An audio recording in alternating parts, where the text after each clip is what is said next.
আরে বলে তেনা আমার বাড়ি যাইছি মুসিব থেকে বারইয়া চলো তোমার বাড়ি যাইগে সায়া কুড়া গাই আইম ইতে কিটা পারা মানুষটা দেখি ওটা কাটলো যাও না নিজে করে যাও না গিয়া বউয়ে যদি দে না নিজে রান্না খাই দাও না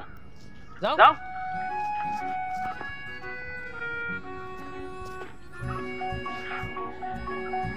কিটারে ইনো গাছর তলে বইয়া কিটা চিন্তা কর চিন্তা করি আর বউর মাথা কান লইয়া চিন্তা করতে করতে নিজের বুঝো আনতে পারি না কিটা এমন মাটিতে তোর বউ যেখান তোর বুঝো আন না কোনো এক ব্যাপারে আমার লগে আধা ঘন্টা বক বক করলো আধা ঘন্টা বক বক করার বাদে হইল যাও কি আইজ আর কিছু হইলাম ও আমি চিন্তা করি আর যেদিন কইতো কার উদ্দেশ্যে আমারে বকাত লাগবো এদিন কিটা ও হানুন বুইয়া খালি চিন্তা করি আর তোমারে জানে কোন নানি তুই আমারে মারি ফেলাই কিটা লাগবি আনতে গিয়া নিয়ে দিছু আমারে আর বাড়িয়া মার সাড়িয়া গলা টিওর মারি ফেলাই আর ভাই তো না জায়গা হেত না করি আমি যেই কাম